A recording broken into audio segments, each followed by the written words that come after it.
रीवा लोक निर्माण विभाग यानी पीडब्ल्यूडी में बड़े पैमाने पर भ्रष्टाचार का मामला उजागर हुआ है। विभाग के प्रभारी कार्यपालन यंत्री विनय कुमार श्रीवास्तव पर 50 करोड़ रुपए से अधिक की राशि में अनियमितता और भ्रष्टाचार करने का गंभीर आरोप लगाया गया है। यह आरोप रीवा और शहडोल संभाग के अंतर्गत किए गए निर्माण कार्यों को लेकर है, जहां नियमों को दरकिनार कर मनमाने ढंग से ठेके में दिए गए भुगतान कराए गए हैं। श्रीवास्तव पर आरोप है कि उन्होंने शासन के नियमानुसार अधिकतम 10% की स्वीकृत सीमा को कई बार पार करते हुए योजनाओं को बार बार पुनरीक्षित किया, जिसकी सीमा लगभग 300% तक पहुंचा दी गई। इतना ही नहीं, उन्होंने नियमों को ताक पर रखकर बिना बैंक गारंटी के कार्य पूर्ण कराए और अपने चहेते संविदाकारों को अनुचित लाभ पहुंचाया है। सबसे चौंकाने वाली बात यह है कि कई मामलों में बिना नक्शा और स्वीकृत के हैंडिंग ओवर की अतिरिक्त लाइन का भुगतान भी कराया गया, जो सीधे सीधे भ्रष्टाचार की श्रेणी में आता है। इस पूरे प्रकरण की शिकायत अधिवक्ता बीके माला द्वारा आर्थिक अपराध अन्वेषण ब्यूरो यानी ईओडब्ल्यू रीवा तथा शासन को लिखित रूप से प्रेषित की गई है। उन्होंने मांग की है कि इस मामले की उच्च स्तरीय जांच कराई जाए और दोषी अधिकारियों के विरुद्ध आपराधिक प्रकरण दर्ज कर कानूनी कार्यवाही की जाए। यह मामला प्रशासनिक पारदर्शिता और विभागीय जवाबदेही पर भी गंभीर सवाल खड़े करता है। देखिए, लोक निर्माण विभाग विद्युत यांत्रिकी विभाग के द्वारा के कार्यपालयंत्री श्री विनय कुमार श्रीवास्तव, जो 2 रीवा और शहडोल संभाग के कार्यपालयंत्री हैं, उनको रिवाइज करने का, किसी टेंडर को कई बार पुनरीक्षित करने का एक नशा सा चढ़ा हुआ है। इसलिए कि पूरे मध्य प्रदेश में विनय कुमार श्रीवास्तव जी ने कई बार उसको रिवाइज किया हुआ है और रिवाइज करके एक ही ठेकेदार को लाभ पहुंचाने की मंशा से ऐसा कार्य किया गया है। शासन के सर्कुलर के अनुसार किसी टेंडर में यदि आवश्यकता है, नीड है, तो अधिकतम आप एक बार रिवाइज कर सकते हैं सक्षम अधिकारी की स्वीकृत में। ये शासन मध्य प्रदेश लोक निर्माण विभाग विद्युत यांत्रिकी विभाग के सर्कुलर में है। और साथ में शासन में ये भी प्रावधान है कि आप रिवाइज करने के पहले ये भी देखना चाहिए कि आप रिवाइज कर रहे हैं तो कितना पैसा उसका अनुपात राशि का है, कितना बढ़ रहा है। यानी आपने 5 करोड़ का टेंडर है तो आप उसको लगभग 10 लाख 15 लाख रिवाइज कर सकते हैं आवश्यकता के अनुसार, पर उसी टेंडर को कई बार रिवाइज आप नहीं कर सकते। पर श्री विनय कुमार श्रीवास्तव जी ने कई बार रिवाइज करके अपने ठेकेदार को, चहेते ठेकेदार को लाभ पहुंचाया गया है। और साथ में उन्होंने अपने ऑर्डर नोट शीट में यह उल्लेख किया है कि रीवा के सम्मानित विधायक श्री राजेंद्र शुक्ला जी का उन्होंने कई बार उल्लेख किया है और उस उल्लेख में उन्होंने कहा है कि माननीय विधायक जी के कहने पर, माननीय विधायक जी के निर्देश पर हमने पुनरीक्षित किया है। मैं एक प्रश्न खड़ा करता हूं कि माननीय विधायक रीवा श्री राजेंद्र शुक्ल जी ने क्या कहा था कि आप पुनरीक्षित करिए? यदि कोई विकास कार्य है तो विकास कार्य में यदि आवश्यकता पड़ती है तो हो सकता है कि माननीय विधायक या वरिष्ठ सक्षम अधिकारी इस आशय का निर्देश दे सकते हैं आवश्यकता अनुसार। पर क्या विधायक जी ने कहा था कि आप एक ही ठेकेदार को लाभ पहुंचाइए? किसी नोट शीट में ऐसा है?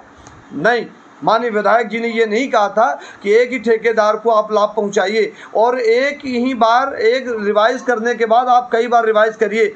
यानी उन्होंने कि एक टेंडर जो 2 लाख रुपए का था या 5 लाख रुपए का था, उसको उन्होंने 50 लाख कर दिया। यानी लगभग ये करते करते उन्होंने लगभग 50 करोड़ की राशि के व्यापक भ्रष्टाचार किया है। और 2 डिवीज़न में क्या है, रीवा शहडोल डिवीज़न दोनों संभाग के कार्यपालयंत्री हैं।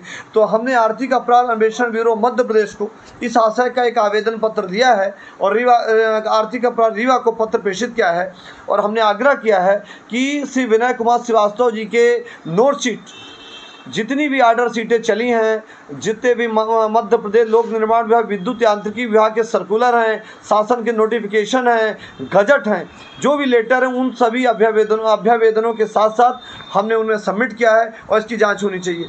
दूसरा विषय इसमें इसी विषय में कि श्री विनय कुमार श्रीवास्तव के यहाँ RTI में हमने जो आवेदन दिया, उन्होंने मुझे लिख के दिया है कि हमारे पास मैप नहीं है।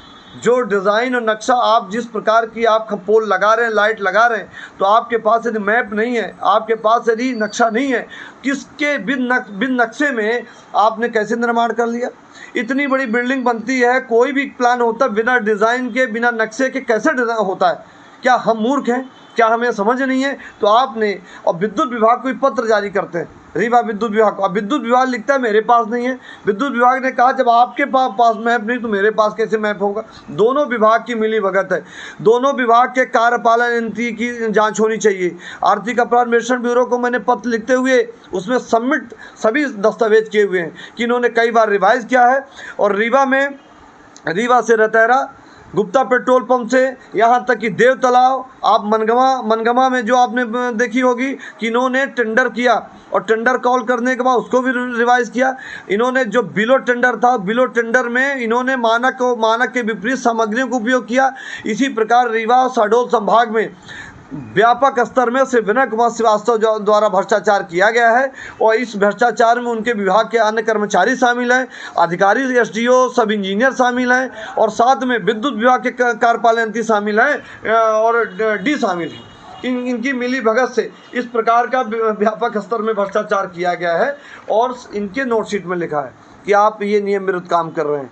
इन्होंने इनके नोट शीट में लिखा है, इनके जो शासन के मध्य प्रदेश के सर्कुलर में है कि आप कई बार रिवाइज नहीं कर सकते।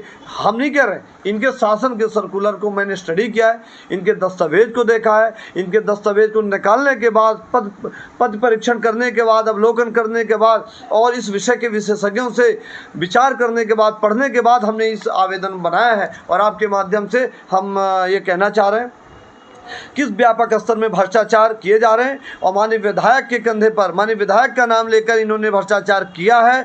और अपने चहेते ठेकेदार, उनकी चल अचल संपत्ति की जांच होनी चाहिए। विनय कुमार श्रीवास्तव की चल अचल संपत्ति की जांच होनी चाहिए और साथ में ठेकेदारों की होनी चाहिए। और जितनी लाइन लगाई गई, रीवा में विकास होना चाहिए। रीवा के विकास को अवरुद्ध करने वाले अधिकारी विकास के नाम पर व्यापक स्तर में 50 करोड़ से ऊपर की राशि, 50 करोड़ से 100 करोड़ भी हो सकती है और भी जा सकती है। दोनों संभागों के इनके पुनरीक्षित, इनके टेंडर और इनके कालखंड में किए गए कार्यों की जांच होनी चाहिए। इनके फर्जी बिलों की जांच होनी चाहिए।